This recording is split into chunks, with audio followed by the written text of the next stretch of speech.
Morning.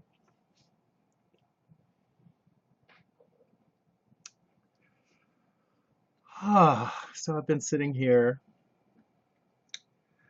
typing up some notes, you know, got my smoothie ready. Today's smoothie is pineapple, pear, banana, and collard greens, a little OJ. Good morning, vegan sister. So glad you're here. I was hoping to get to talk to you in particular because you have so much. Yeah, you've never had collard greens in a smoothie? I I'm gonna say this. I love it's one of my it's my favorite smoothie is banana. It's collard greens, banana, and pineapple. Pineapple, neither pineapples or bananas are locally grown in my area. But it's one of my favorite smoothies, and I swear by it. I swear by it. And I think it's the only, pineapple is the only thing that I found. Good morning, Veggie Quilter. Welcome. Yeah, I found that pineapple is the only thing that cuts the taste. Like collard greens can have a really weird aftertaste when they're raw, and I found that either like massaging them for a very long time helps with that. And pineapple, I don't know what it is, but I love it. And I didn't make nearly as much as I wanted to. It's very thick though, so it's a lot. This is probably like a half head of collard greens. Mm. And that is just delicious. Good morning, Ren Skywalker. I hope everyone is well this morning, and I hope that everyone is. Oh no, that loud sound. Okay, so there's a little bit of a loud sound right now, and that's I have a heat blower. So you guys are going to have to hold it down. If anybody shows up, just be nice to them, say hello, and I'm going to run and turn that off so we won't have it turning on and off during the broadcast. I'm so sorry, you guys. So just hold on for me. And don't look at my butt when I'm running down the stairs.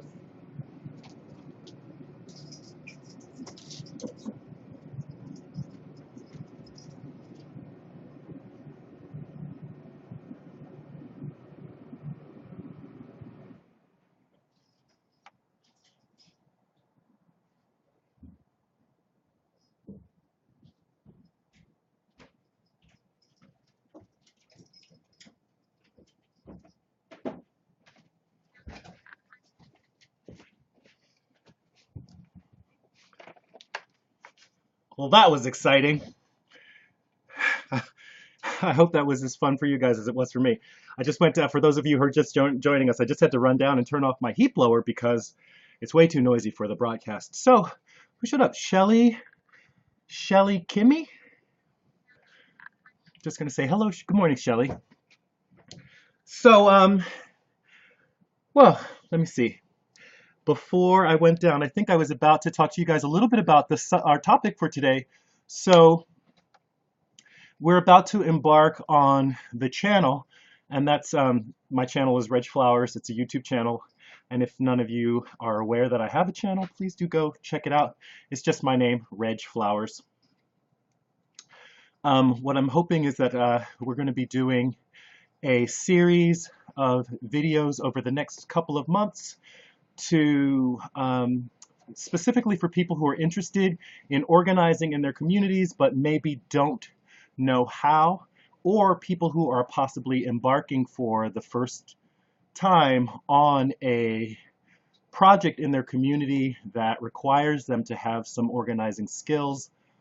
So we'll be looking at some resources that already exist that you can start using to get to work. You could get to work at noon when this broadcast ends. You can be starting to think about how you're going to be doing some organizing in your community. And you know, a fair amount of this comes on the tail of our election and the way people might be feeling about their influence over the political process.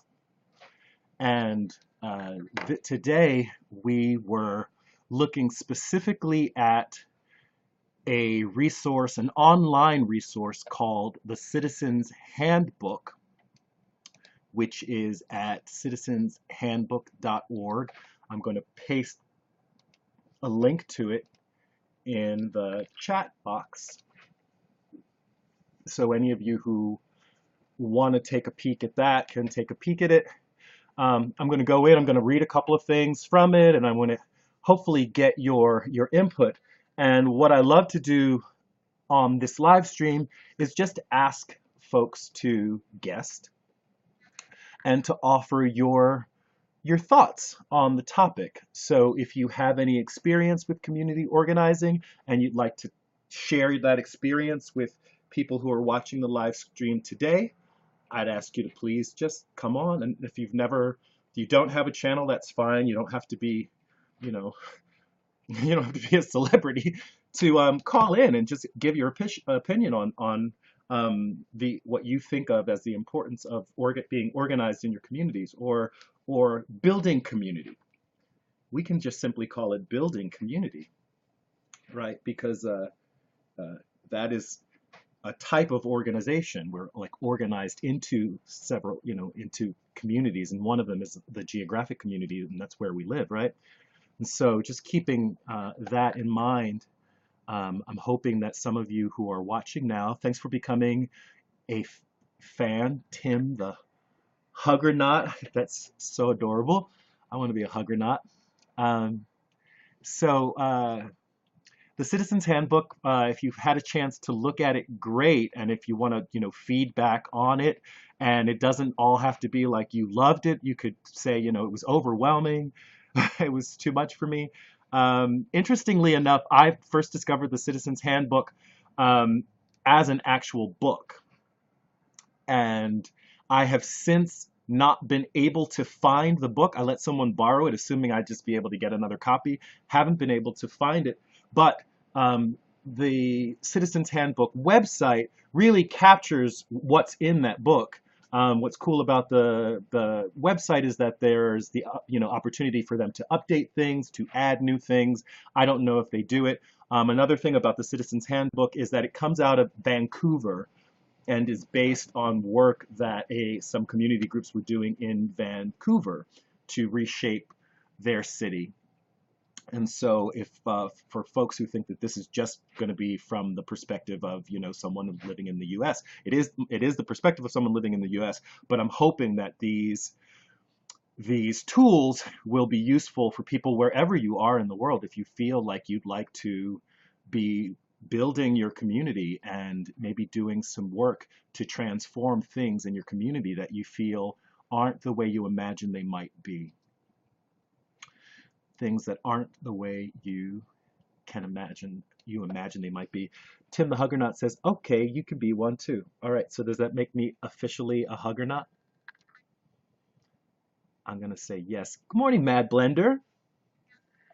I'm so glad you guys are here for the discussion today. So there were a couple of things that I pulled up.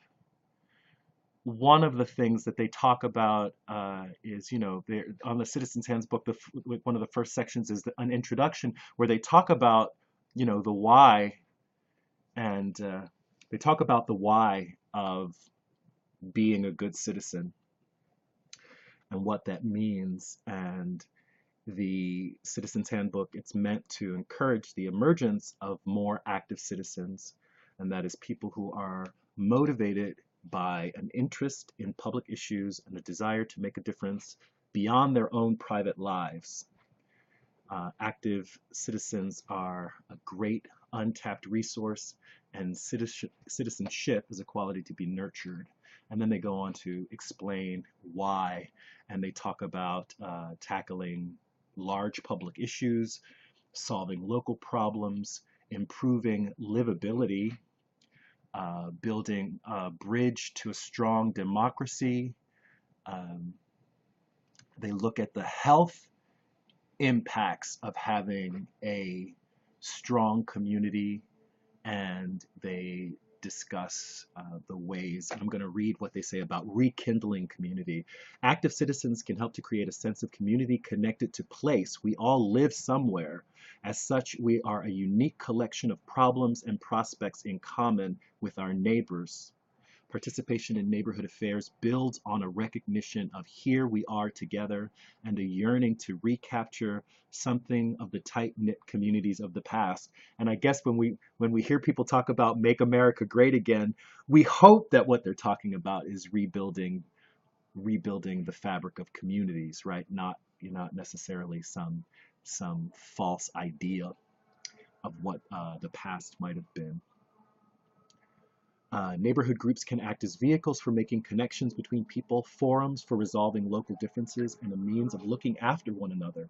Most important, they can create a positive social environment that can become one of the best features of place. And that's what they say about the rekindling of community. And I want to go back and I want to talk a little bit about health, because I hope that my channel focuses a lot on veganism, and I definitely see veganism as a part of building not only the health within our communities, within myself, for myself, but health within our communities and the health of the planet, because we understand that the animal commodities industry is responsible for so much of the greenhouse gases that are being released into the atmosphere, and other environmental hazards that we see ourselves facing.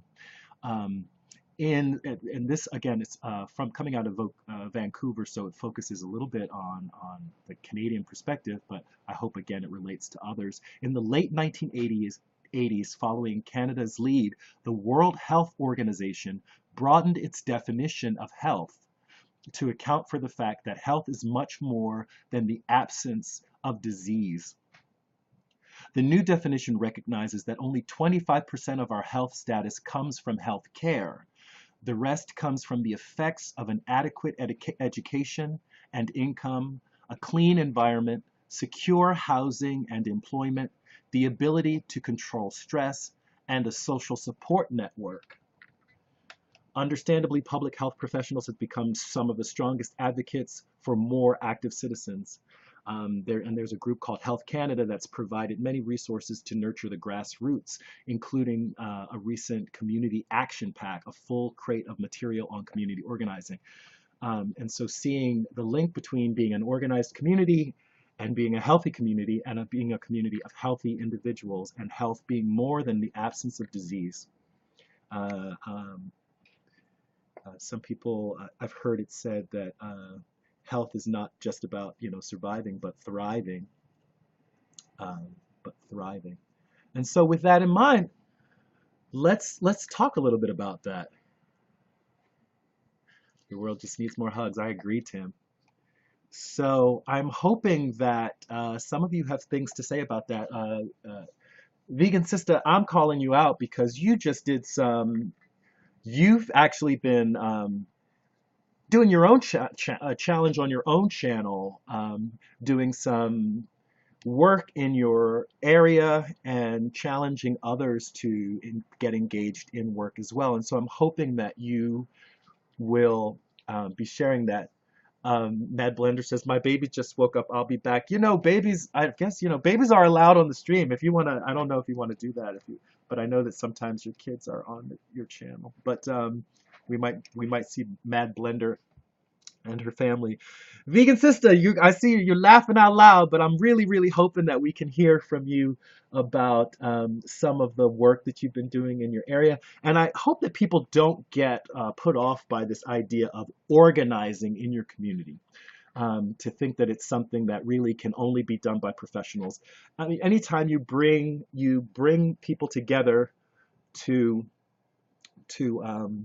achieve a goal, I mean, that's a type of organizing. And I think a few weeks ago when I made my first video explaining that this was what we were going to be doing, I talked a little bit about, just who is that person? Is there someone that in your community that's always, producing festivals, neighborhood block parties? I don't know why you get, Vegan Sister says, being called out, I get so shy on these broadcasts. I don't know why you get shy. You are just, I just love to hear you speak. I love your thoughts. I love your ideas. And it's not like you didn't do the homework. I just watched the video this morning, so I know you've been busy. I know you have stuff to talk about. Uh, so Mad Blender, give the guy a like. Hey, Tofu Tommy. Um, so we're on here. So we have Lily Koss, Vegan Garden, who I shouted out in my last video, and don't you know, I called it Secret Garden, I called it Vegetable Garden, I called it everything but what it is, and that's Vegan Garden. So again, welcome. I'm so glad that you're here on the broadcast. Did go to the website. Lily Ka says, I just went to the website. It's really cool. Yeah, just and if people just want to go and if people want to just jump on and say, hey, this is what I went to the website and here's what I thought was cool about it. This we're 20 minutes into this broadcast. If everybody would just get on and just say a couple words, we'd get through this hour. We'd breeze through this hour. So again, and it doesn't matter if you have a channel, if you don't have a channel, if you've never been on a live stream before, trust me, it's cool. If it starts to go haywire, I'll cry technical difficulties. you know, I can, we got you. We're cool. We're cool. I mean, I know, sometimes people get on and maybe don't feel like their thoughts are 100% formed and feel like, maybe they're rambling, but I'm here for you. I'm here to, ask you questions and help to get to the heart of what it is that you might be trying to say. So please don't be nervous about jumping on.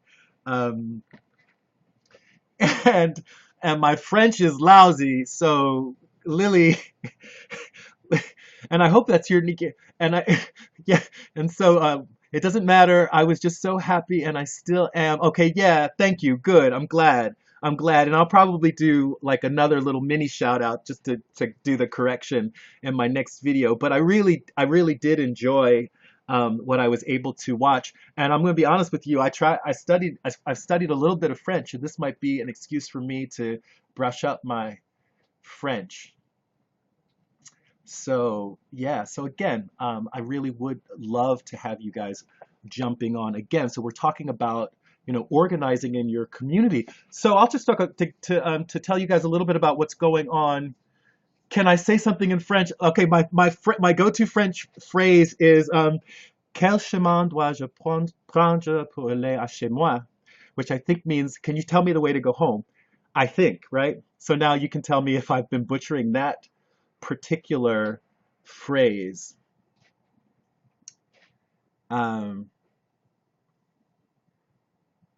Yeah, so that's my French. All right. Anyway, so I understood chez moi. Quel chemin dois-je prendre? I think it's which way do I go to go home?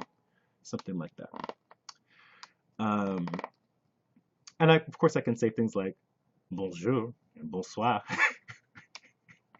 And the famous line from the Patti LaBelle song, which I'm not getting into this morning, but maybe for my nighttime broadcast. Ah, you think that's thanks, merci. Prendre and chez moi. Okay, yeah. So like I said, my French is lousy. My Spanish is just this much better than my French. Well, actually, my Spanish is a lot better than my French, but still. So that said, we're not here to talk about my Spanish and my French. We're here to talk about community organizers. So I'm going to tell you guys a little story about what's been going on in my neighborhood. So there is a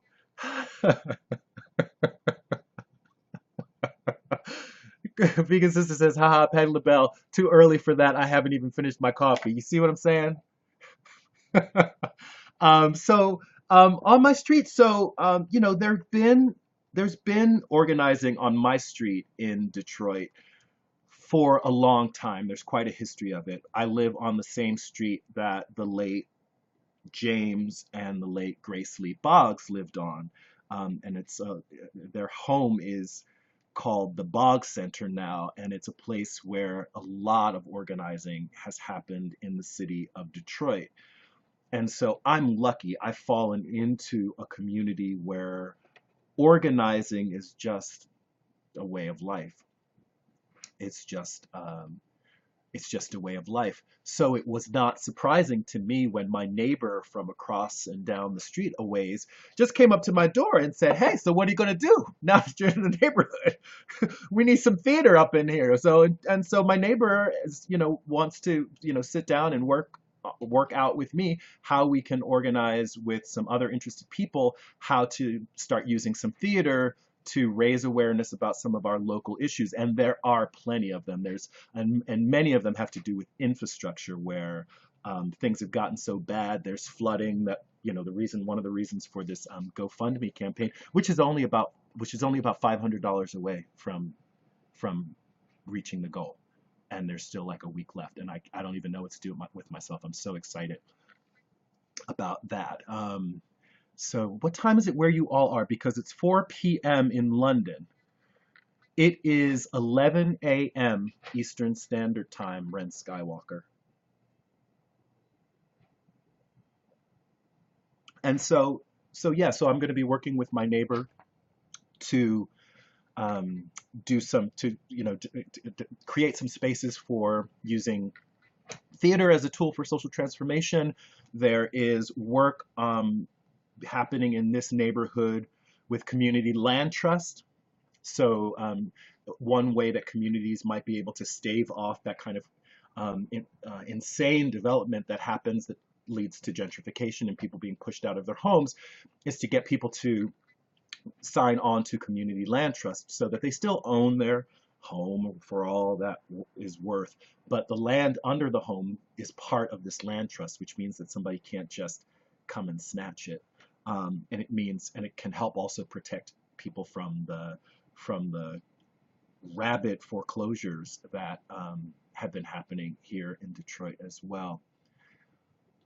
So it's 10:30 in Chicago. That's right.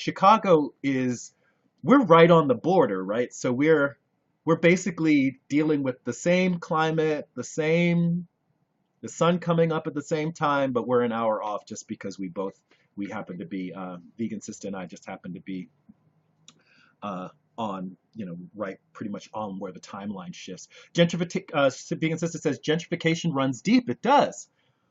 It does. Yeah, Vegan Sister. Yes, I'm very excited that there's just $500 away. I remember when I was not at $500 and just thinking I'm never going to get there, but we're here and most of the work has even been done. What's left to do is that flood mitigation that I was just talking about. So that's another thing is that foreclosures is people being thrown out of their houses, and a lot of that has to do with high tax rates. With very little benefits to back up those taxes, right? So that there's not the infrastructure that the taxes are supposed to be paying for, but people are being taxed. There's a very, very high tax rate here in Detroit. And one of the other strategies, counter-revolutionary strategies that the city has been using is tacking people's water bill onto to their property tax bill. So if you're having trouble paying your water bill, now you can be in jeopardy of losing your house. So people can let me know what they think about that. However, so yes, so we're embarking on this collaborative study of community organizing. What does it mean to organize in your community? How can you get started in organizing? And I would love to have people pop on. And also, if you have questions, what are some of your questions about organizing in your communities? What are some of the barriers to organizing in your communities? I wrote down a few questions, just thinking about, like, even if you've not started the work, can you identify a key area in which you might be organizing in your community? And what are some ways that you might determine what would be the key areas to start in your community? And looking at ways that you can start polling your neighbors to find out what are their concerns and what might you have in common. If you have a good idea about where you'd like to start organizing in your community, do you know enough about the issue to understand the way it works or why that issue exists? Who's benefiting um, from that particular problem that exists in your neighborhood?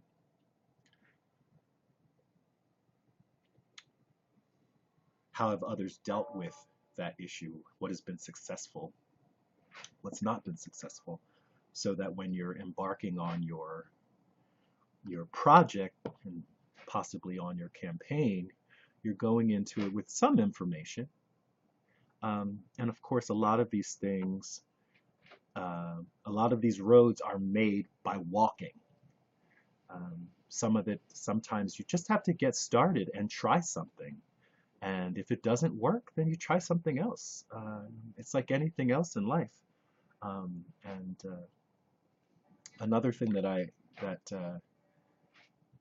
uh, might be a question is,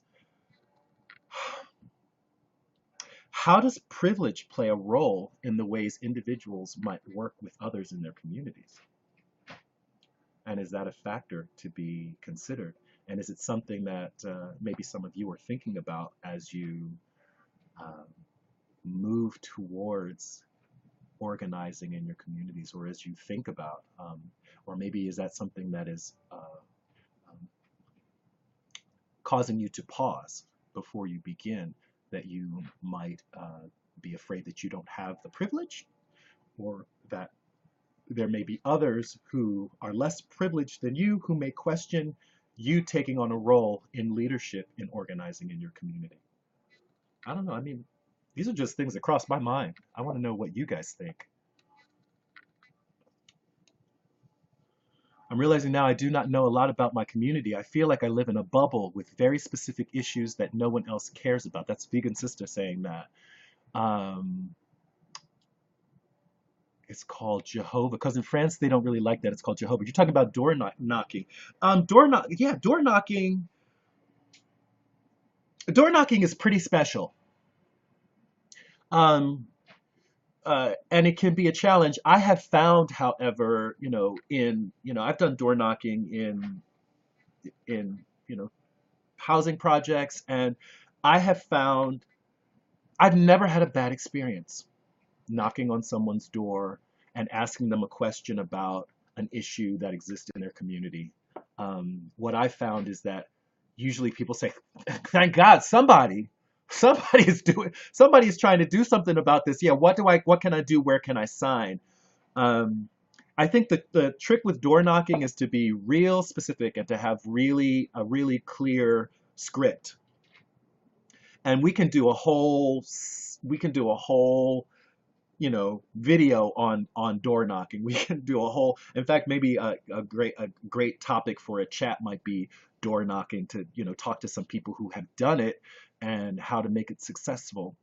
But I don't know what that means in France. And I guess the question, Lily, is why would it be problematic in a community for your neighbor to knock on your door?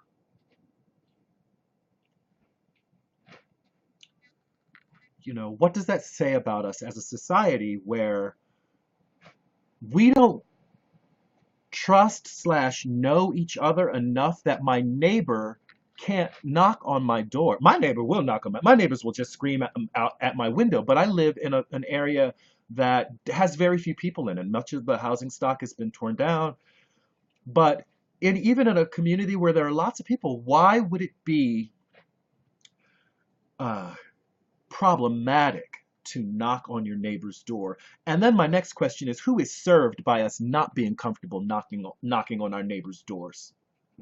Who's served by that? And I have my suspicions, but you might want to think about, like, who is served by us being so alienated from each other that we can't knock on each other's doors?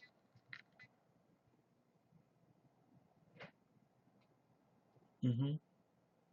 People are afraid. I agree. And if it seems scary to have someone knock on your door, imagine being the person who, you know, gets their clipboard and gets their, survey or questionnaire or what have you, or their flyers that they're going to hand out. That person who actually screws up the courage to go and knock on their neighbors' doors. Right. hmm And I guess there's also a way that you can knock on someone's door. You can knock on a door so you sound, not to insult the police, but you can knock on the door so you sound like the police and nobody wants to open the door for you, right? And that's not even a question of the person behind the door being a criminal, but just people don't trust authority. People don't trust authority necessarily, right? Vegan Sister says the people who use fear mongering in order to pass policy are the ones who benefit from us being alienated from each other. So that's one opinion on who benefits from those doors. Right. People being afraid that someone's going to ask for money. Yeah, that's a possibility. But I think that there's a way past that, right? I mean, one is like if somebody knocks on your door, and you open the door and they say, "Hey, I'm your neighbor from down the street, and I've been talking to other people on the block because there's this thing, and I just wanted to get your feedback. Do you have a couple of minutes to talk about this thing? I know you can see it from your door and it's really loud. Yeah, it keeps me up at night too." Right? So thinking about like what is your rap? Developing a rap. So that's something to think about when we're, in terms of door knocking. However, there's a lot that can happen before door knocking, right? There's a lot that can happen in terms of organizing your neighbors before you're knocking on the doors of people you don't know. And that could be starting with people that you do know. And in those spaces where your community just naturally comes together. And it could be card night, it could be bingo, it could be anything, just figuring out where people come together, and maybe um, instead of knocking on doors, finding out where people come together, and maybe you have a little flyer that says, "Hey, tired of the blah, blah, blah, the issue that everybody's having a problem with, we're going to be meeting here to have a discussion about it," right? And so again, having having those spaces where people can gather. And those are rare. Those are becoming more and more rare, spaces where people in communities can come together, because everything's so under surveillance, right? People feel so watched, right? And people, you know, there's very little trust for what happens when we gather in groups, right? So every block starting out as an online tool for people to discuss community issues. So is this a so oh, everblock.com. So Vegan Sister is sharing a resource with us, everblock.com. So if those of you can see in the chat box, I am going to repost it, and then I'm going to go take a look at everblock.com. I hope this is the right link. No, everblock.com. Maybe it's every block. Is it every block?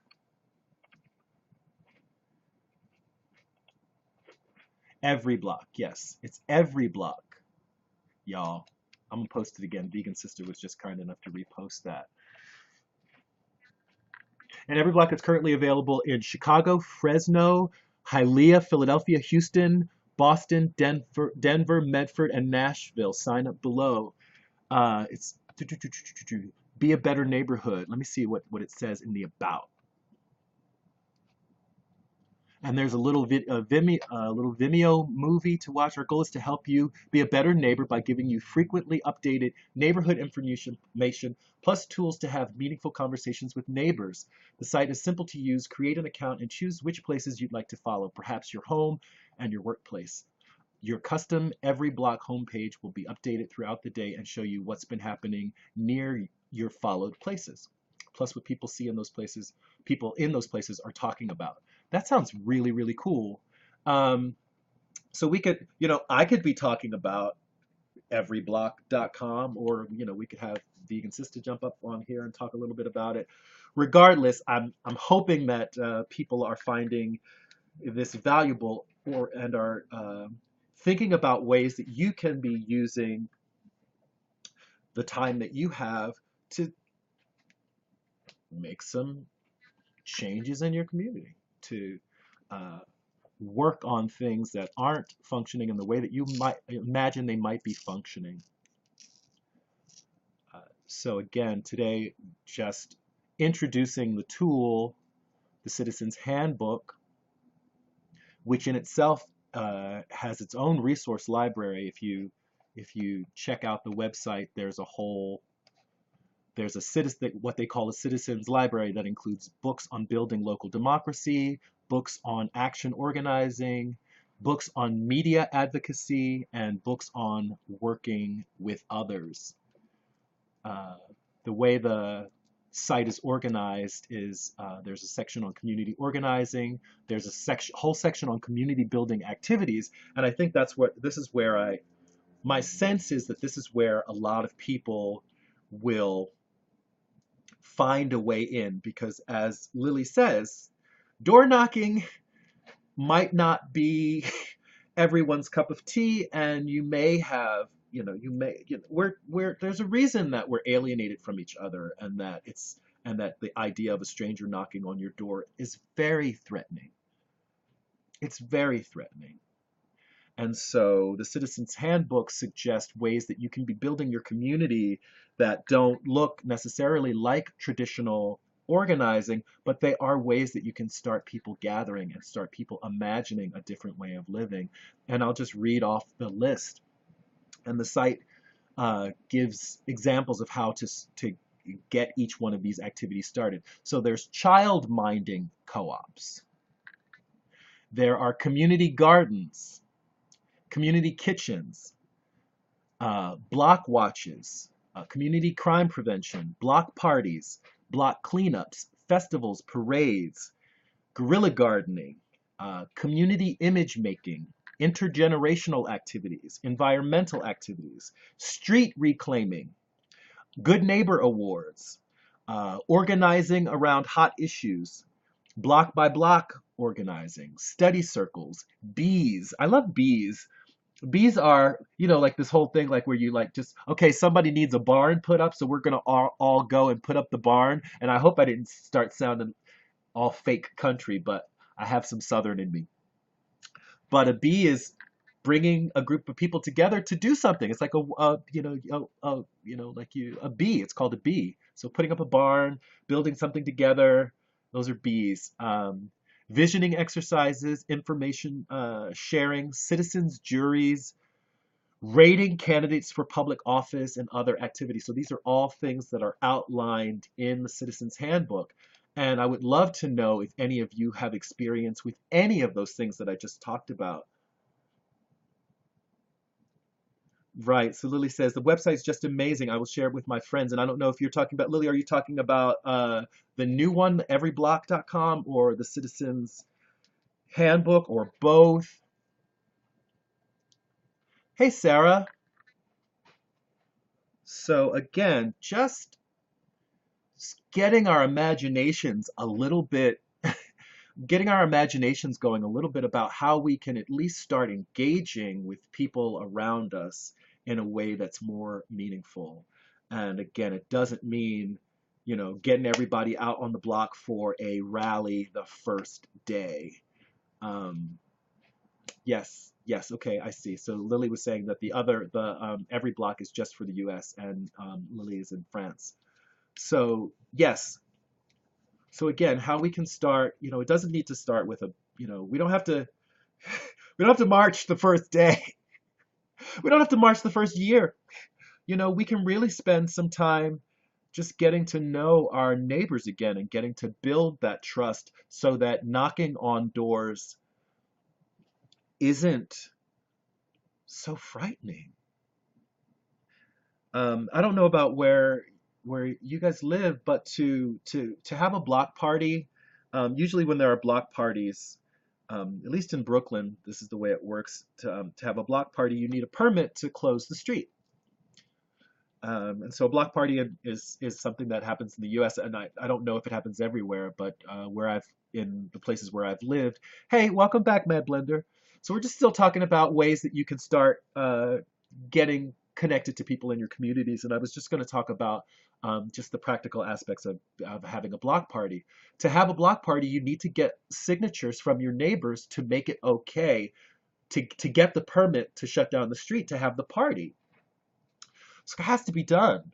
So, you know, you likely have to knock on some doors. Hopefully, you know enough of your neighbors that you can, between all of you, you've got the block covered.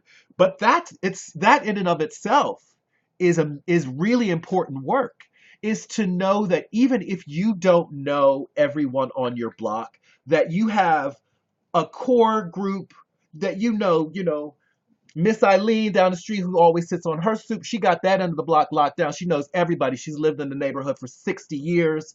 She knows, and you know that up on the corner, there's the folks in that apartment building, and they know, Mr. Smith and Mr. Douglas and around the church is around the corner, and I don't really go to that church, but I know that Eileen goes to that church, and so she probably knows a lot of people on the block because they go to that church too. So just even if you don't know people on your block, know who does know, because a time is going to come, just in terms of community resiliency. There's a time is going to come when you're going to need to notify the people on your block about something. And to just have that mechanism in place can make a huge difference in one's feeling of community just on their street. Now, I don't know where people are. We may be, you all may have the experience that you know everybody on your block. You may have that experience already. And if you do have that experience, how did you get there? You didn't start knowing everybody. How did you get there? So I would love to. Sarah says, that sounds cool. I don't know any of my neighbors. Millie says, what are block parties? I mean, is it in the street? Yeah, usually a block party is it's literally and I don't know how neighborhoods are organized, but generally the way neighborhoods are organized in the US, well, I don't want to say generally, in urban settings, is that people live on a block, and usually people think of their block as a unit, and it's usually the houses, the people who live on both sides of a street. And this is something that happens generally in residential neighborhoods where people own their homes, and so you have one house after another along a street. In communities where people are living in buildings, it might be more about organizing within your building, and there are challenges. For example, when I was living in Brooklyn, you had people who lived in the projects, and these were subsidized housing, people living in tall buildings, as opposed to you have a lot of people who are living under a certain income level, living in tall buildings together. It was more challenging to organize because it wasn't as simple as having a space that we knew that if I just got everybody's signature, we can get access to this space. You had to be a little bit more clever, and maybe you had to get a permit for the park, which is slightly different. So, so Vegan Sister says, how do I coordinate something when I live in a segregated community? There is a wealthy side, a not wealthy side, and an industrial side. That is a really great question, and I think that goes back to what I was talking about in terms of privilege. When you have people at different privilege levels trying to work together, a lot can happen. A lot can, the divisions are already in place for your project to fall apart. And so in those cases, you might be safer to have some work happening in one group that has similar needs and similar resources and similar experiences, and then you might find yourself working in another group, so that right away you're not dealing with this kind of mistrust, especially if you're talking about working on an issue that is affecting people differently. And I've even had the experience of working on an issue where we thought everybody was on the same page, but when it came down to it, the people who had resources and access and power sold out the people who didn't. So those are things that can happen. So that's not an easy, there's no easy answer to that question, Vegan Sister. It might also be organizing in a space where it's not necessarily about the issue. Like, when I run a theater company and we do plays about issues in the community, they're usually written by kids. So everybody thinks they're coming to see the kids in a play. And then when everybody has watched the play, we start, we'll start questioning them about what they saw in the play and whether that issue is something that really exists. And so then you have a conversation happening amongst people from very different backgrounds, but we're focused on an issue that has been illustrated in a way that's very clear to everyone. What we're talking, there's a shared experience, so it's not somebody coming saying, "Oh, I know what that is because I worked for the city," and somebody else who maybe doesn't have access to that information feeling like they can't contribute to the conversation.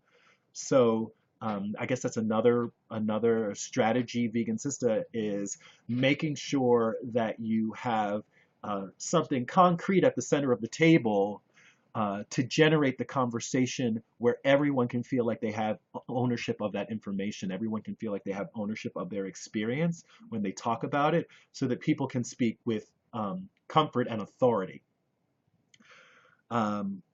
But again, as I said before, there's no real simple answer to that, and that's where having someone experienced as an organizer might be helpful, even if it's someone just to mediate that discussion, someone who has experience mediating discussions in mixed groups. And you'd be surprised, Vegan Sister, you may know about this already, is that there are people who will do that. There are organizations that exist to do just that, to provide you with mediators to help your community have discussions that are difficult. But that's another, in terms of building your community resiliency, is being able to be in a community where people are able to have difficult conversations.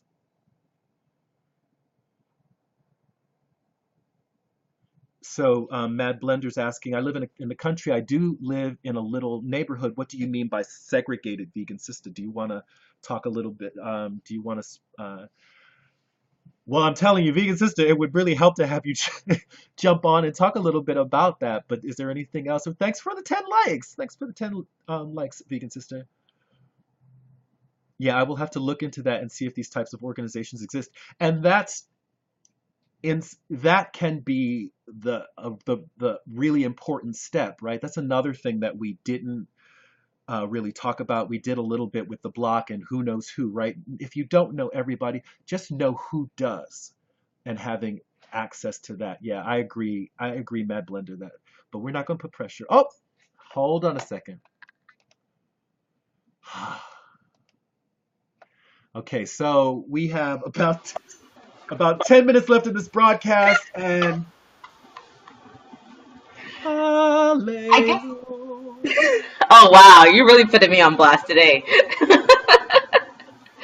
Hey, Vegan Sister. Hey, how are you? How are you? I'm doing so well. I'm doing so well, and I'm so glad that you're here to help out a little bit in the last moments of the broadcast. Yeah, Absolutely. you got Absolutely. fans.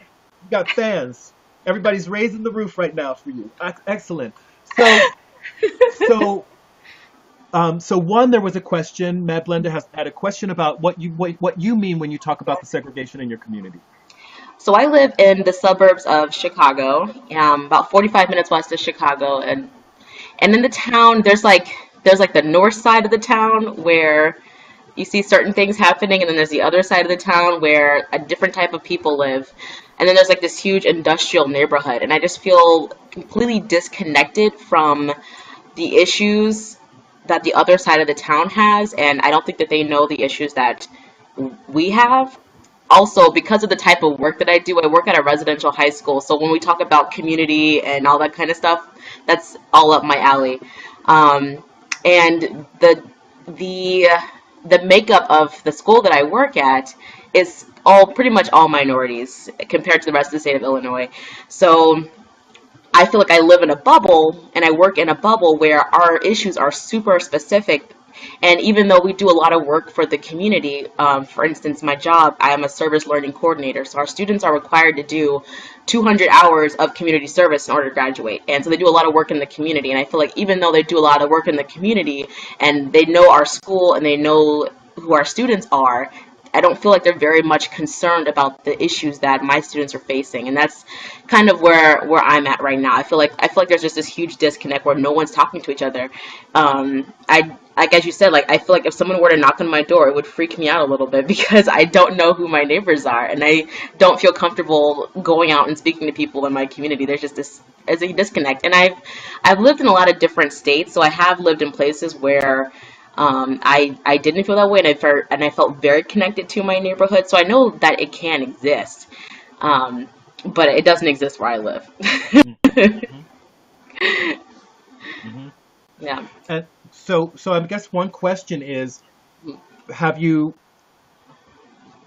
have you thought about? I'm guessing you're thinking about how to do something about that, how to Yeah. change that.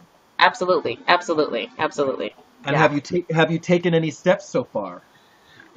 Not yet. I guess I'm also feeling. I feel like, and I hate to say this, but I kind of feel like because of who I am, like because I'm a woman, because I'm a minority, because I'm black, I feel like if I were to go out to certain neighborhoods, I would not have a very welcome reception to certain parts of my community. Hmm. If I were, and I don't feel safe going out to certain parts of my community Hmm. because of what I look like. So I guess it's also about finding like-minded individuals and who are also comfortable in doing those things. I guess right now I just kind of feel alone and I Hmm. don't feel comfortable. Hmm. Yeah, that's yeah. It's I mean it is it is a challenge. I mean one thing is um, figuring out. I mean there's a slice of that that is manageable, right? Hmm. Looking at the big picture right now, it's whew. I mean, and it could be about a lot of things. It could be about just feeling safe on the street in certain parts of town. It could be feeling not welcome. It could be feeling like you stand out in a way that you don't want to if you're going to be working with people. Oh I mean, yes. there's certainly, one is just finding safe spaces in those parts of the, communities, and there might be a coffee shop, there might be a, family-owned restaurant, there might be a space where you could go and just feel safe.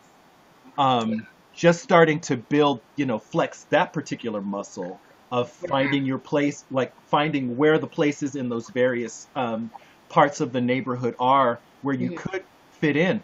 And you could just be eavesdropping and just listening to what people are talking about. Because I guarantee So you, you're going to true. go in, there's going to be a television on, Hmm. and somebody's going to make a comment that you're going to be able to jump into and learn a little bit more what people in that community are talking about. For sure. Another thing is there might be a neutral space in the region. There might be a neutral space where you could have something and invite people to, and you can feel pretty safe that regardless of what part of the community, what part of the area, because Hmm. I don't even know if it's safe to use the word community because you might actually be talking about several different communities For sure. that are, you know, connected geographically but are segregated in terms of, income levels and education levels and all of these things. And so figuring out which one of those you, f- you know, which one of those is the best fit for you right now Hmm. and starting there and maybe having the conversation with people in that area that, hey, I feel like we should be more united than we are, Yes. and learning and figuring out because you might find out that there's somebody that's in your comfort area that's hanging over there where you were afraid to go. They're already you may already have somebody who's a spy over there, right? And I mean spy in the best way. So Yeah. I don't know. I mean, I don't know. But I think you're gonna find out. It sounds like you're inspired to find out. And Absolutely. so I'm looking forward to learning more about like how that progresses. And then you also were talking about some some work that you were doing that you wanted to challenge some others to get involved. And you want to talk a little bit about that and maybe Yeah. challenge us to get Yes. involved as well? Come on. Yes. So it's so interesting because I started a new job in June, and I found out that I was going to be one of the things I was going to take on was service learning. I was so upset. Like that was like the one thing I did not want. I was like, I don't know anything about service. I don't know anything about going out to the community and like all this other stuff. But now I've actually fallen in love with it. So I love going out into my community and bringing my students and giving them opportunities to do service in the community. So with that, I have actually been inspired to do some service myself. So I'm going to do a 5 day service challenge where I am going to be going out in my community and finding out what those issues are and just being more involved in helping to create solutions. So there is there I mean there's a homeless issue everywhere, but there is a specific homeless issue in my community that I'm going to see if I can do some things about it, specifically as it relates to people not feeling safe where they once called home. So I'm going to be doing some service there. I'm looking into doing possibly going to an animal shelter, but I'm not exactly sure if I'm going to be able to. Yeah, so I'm trying to find out what's going on in my community and trying to find out ways that I can help. Because if I'm going to be the service learning coordinator and give all these things to my students, then I need to step up and as well and be an example. So yeah, so I definitely will be doing that. I'll probably will be vlogging the whole thing, obviously, but I will be letting you all know what I'm doing. I'm going to be challenging other people to, and you're definitely going to be one of them, FYI, to Where? you and Mad Blender, Right. FYI, to go out Yeah. in the community and do 5 days of service as well. So just So so you know, Mad Blender is busy down there bleeping and giving you love and like already on board.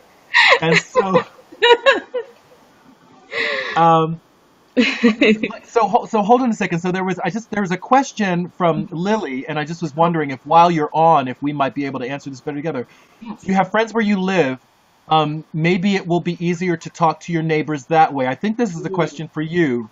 okay, And then I wouldn't do it on my own. Is it possible to ask friends you have to help you going to these places? I'm thinking going into these spaces, right. or maybe can you go to an event that they have organized? And I think, Mhm. Lily, you're talking about maybe going into a space that's already been a transformational space that's already existing in some of these places that you want to, be Absolutely. transforming. There might be some that you might be, there might be a you in all of these spaces already looking for you.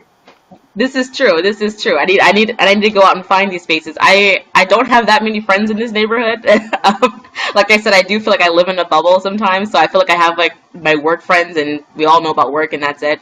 So I Uh-huh. do want to challenge myself to be more involved in my community and get to know more people. So and meet those people who want to help change the community. So Cool. yeah, I need to get All more right. friends. Usually. All right. I mean, like it just sounds like it sounds like you're in the thick of it, and I'm excited. You're in the thick of it, and I'm really excited. I mean, and your channel is another way that you organize. Thank you. Um, you put out some pretty strong challenges in your videos already, Hmm. and so I can only imagine you bringing that person into those spaces and being inspiring in the same way. So I'm really excited Absolutely. for an Absolutely. update in that, and to be shouted out. Oh, So. absolutely. So I'm looking down and I'm seeing that it is 5 after 12, and I'm so sorry that I started late, y'all. I was so excited about getting ready. I looked up and it was after the hour, but we did this, and so I'm gonna say thank you to Vegan Sister for jumping on, Thank you. and we'll catch you soon. I'm hoping for the as far as the rest of you are concerned, I'm hoping that you will come back. We're gonna stick with the Citizen's Handbook, just because there are so many points of departure there, and I really would like to start to see where people are most interested in starting before we just kind of jump into, we're going to talk about door knocking. We're going to talk about this. I think already there's been some talk about door knocking, so we probably are going to do a section on door knocking. And I might actually take you guys out door knocking with me. That won't obviously be on a Sunday, so we'll probably have some videos during the week about very specific strategies that you can use in community organizing, and then we'll be coming back every Sunday for the next couple of months to just talk about how things are working.